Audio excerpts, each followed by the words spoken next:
magbabago yung pananaw mo sa langit pagkatapos mong marinig to. Ngayon, pag-usapan natin ang 5 bagay na posibleng makita natin pagdating sa langit. At habang pinapakinggan mo to, gusto kong buksan mo lang yung isip at puso mo. Kasi baka may mabago sa pananaw mo tungkol sa Diyos, tungkol sa langit, at tungkol sa buhay mo. 1. Wala ng dagat. Bible reference, Revelation 21:1. At nakita ko ang isang bagong langit at isang bagong lupa at wala na ring dagat. Ngayon, kapag unang maririnig ng tao, yan agad physical na dagat yung naiisip nila. At syempre, malulungkot yung iba kasi aminin natin, napakaganda ng dagat. Yung tahimik na view, yung pakiramdam ng kapayapaan. Pero tanong, ano kaya talaga yung ibig sabihin ng wala ng dagat? Kung mapapansin mo sa Biblia, madalas ihalin tulad ang tubig sa salita o turo ng Diyos. At ang dagat ay maraming tubig na pinaghalo-halo, maraming agos, maraming pinanggalingan.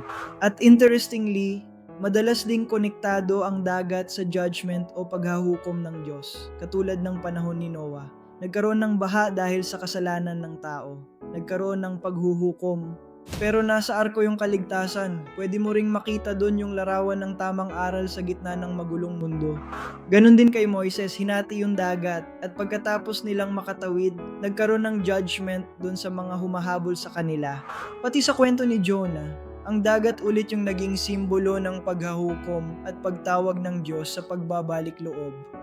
Ngayon, ito yung napakagandang parte. Naalala mo ba nung naglalakad si Jesus sa ibabaw ng dagat? Habang yung mga disipulo, takot na takot dahil sa bagyo. Pero si Kristo, kalmado, nasa ibabaw ng dagat.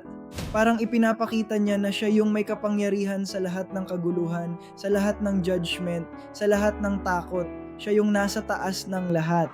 Kaya nung sinabi sa Revelation na wala ng dagat, maaring ibig sabihin nito, wala ng judgment, wala ng halo-halong turo, wala ng kaguluhan, wala ng condemnation.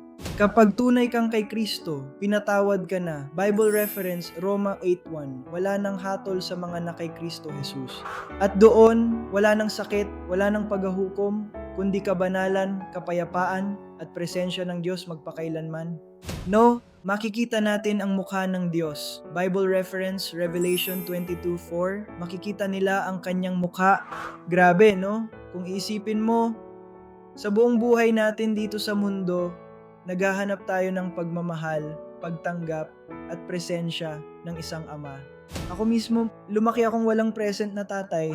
Kaya para sa akin, yung ideya na makikita ko yung mukha ng Diyos balang araw, sobrang lalim nun. Parang unang beses mong mararamdaman yung tunay na pagmamahal ng isang ama.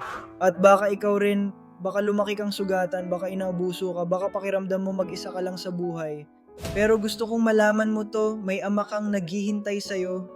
At sa langit, hindi mo na kailangang magpanggap. Hindi mo na kailangang patunayan yung halaga mo. Makikita mo siya harap-harapan. At dun mo mararamdaman yung pag-ibig na hindi kayang ibigay ng mundo. 3. Wala nang iyak, sakit, at kamatayan. Bible reference, Revelation 21:4. Papahirin ng Diyos ang bawat luha sa kanilang mga mata. Alam ko, may pinagdadaanan ka. Baka ngayong taon lang, baka buong buhay mo na.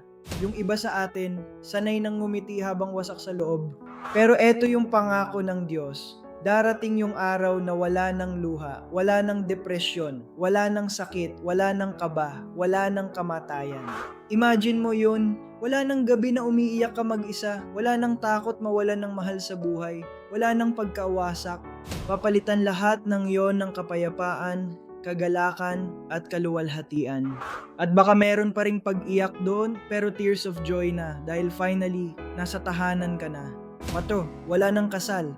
Bible reference, Mateo 22:30. Sa muling pagkabuhay, hindi na sila mag-aasawa.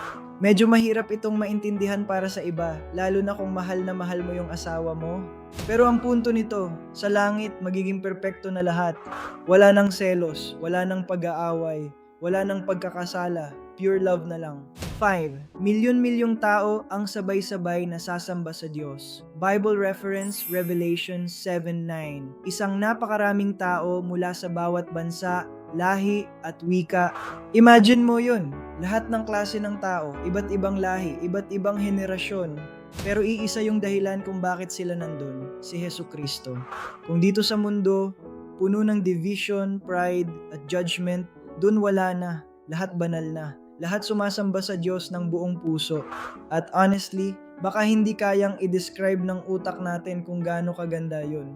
Mas maganda pa sa kahit anong bundok, dagat, o lugar na nakita natin dito sa mundo. Ngayon, gusto kong maging totoo tayo sandali. Hindi lahat ng nanonood nito siguradong mapupunta sa langit. And hindi ko sinasabi to para takutin ka. Sinasabi ko to dahil mahalaga ka. Kaya tanungin mo yung sarili mo, sino ba talaga si Jesus para sa akin? Kasi dalawa lang ang klase ng taong makakapasok sa langit. Yung taong naging perpekto at yung taong pinatawad ni Kristo. At alam nating lahat, walang perpekto, kaya kailangan natin si Jesus. Bible reference, Juan 4:29, Ako ang daan, ang katotohanan at ang buhay. Siya yung namatay para sa kasalanan natin, siya yung nabuhay muli at siya lang yung makakapagligtas sa atin. Hindi religion, hindi good works, hindi pagiging mabait lang, kundi si Kristo lang. Kaya kung napagod ka na, kung wasak ka na, kung pakiramdam mo wala ng pag-asa, lumapit ka kay Jesus. Hindi mo kailangang ayusin muna yung sarili mo bago ka lumapit sa Kanya. Lumapit ka lang. Sabihin mo, Lord, na hindi ko kayang iligtas yung sarili ko. Kayo lang yung pag-asa ko. Ibinibigay ko sa inyo yung buhay ko. Turuan nyo akong sumunod sa inyo. At unti-unti, babaguhin ka niya, hindi overnight, pero araw-araw, hanggang sa maging mas kawangis mo na si Kristo. At balang araw, makikita mo siya harap-harapan. Kung nakaabot ka dito sa dulo, baka hindi aksidente na pinanood mo to. Maybe this is your sign to come back to God. Salamat, I come in peace.